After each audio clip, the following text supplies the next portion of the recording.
पहली बार इतने अजब गजब निर्णयों से सामना हुआ है।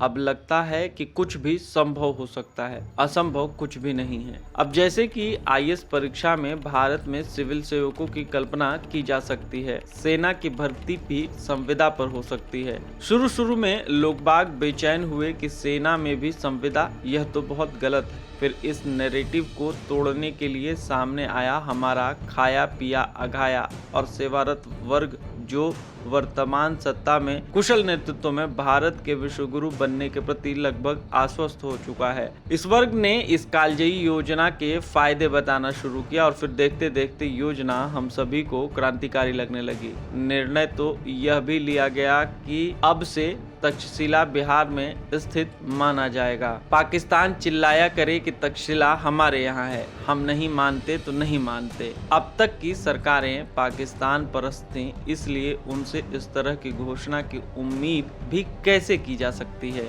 इसके अलावा पिछली सभी सरकारें लीज पर थीं, कहने का मतलब है वह पूर्ण संप्रभुता की सरकारें नहीं थी। नेहरू को पूर्ण आजादी नहीं मिली थी, वह तो कांग्रेसियों ने सिर्फ भ्रम फैला रखा था कि हमने आजादी पा ली है। लिहाजा तक्षशिला के भारत में होने की घोषणा करना उनके बस में नहीं था। हमने बर्बल स्ट्राइक की, हमने दिखा दिया कि एक जुमले से भूगोल का इतिहास कैसे बदला जा सकता है। हालांकि इसके पीछे इतिहास बदलने की हमारी पुरानी कारस्तानी के एक लंबे अनुभव का भी योगदान रहा है। अब देखिए ना किस कुशलता से हमने अपने उन नायकों को, जिन्होंने भारतीय राष्ट्रवाद को कुचलने में महती भूमिका निभाई, को परे रखकर गांधी और नेहरू की राष्ट्रभक्ति पर सवाल खड़े कर दिए। और सिर्फ यही नहीं, आप देखिए कि किस तरह हमने गांधी और नेहरू की कैदों को रेस्ट हाउस में आराम तलबी बताकर उनके योगदान को सिरे से खारिज कर दिया।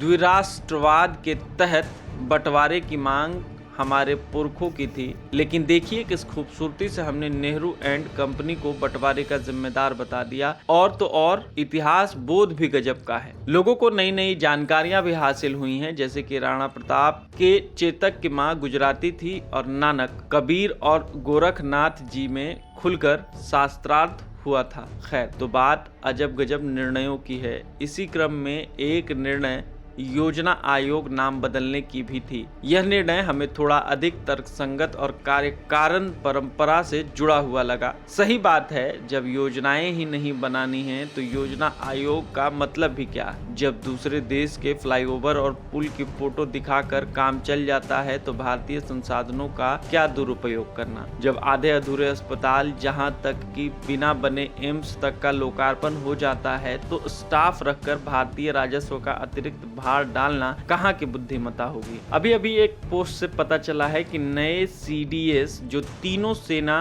के प्रमुखों के ऊपर होंगे, ऐसे व्यक्ति को बनाया गया है जो कभी किसी सेना के प्रमुख रहे नहीं। इसको लेकर लोग बाग चिंता जाहिर कर रहे हैं और वरिष्ठता को लेकर भी चिंताकुल हैं। समस्या वाजिब है और हमें इसे सकारात्मक दृष्टि से देखना चाहिए। इसके लिए थोड़ा सा आपको कल्पनाशील होना होगा। जब आप वर्तमान परेशानी की तुलना में हैं और बड़ा परेशानियों की कल्पना करेंगे तो वर्तमान मुश्किलें आसान लगने लगेंगी। यह समस्या भी आसान दिखेगी। और जब आप ये सोचेंगे कि अरे यह क्या कम है कि सीडीएस पूर्व सेनाधिकारी ही हैं, सोचिए अगर किसी नेता पुत्र को बना दिए होते तो। इसलिए परेशान न हो, इसलिए सकारात्मक बनिए।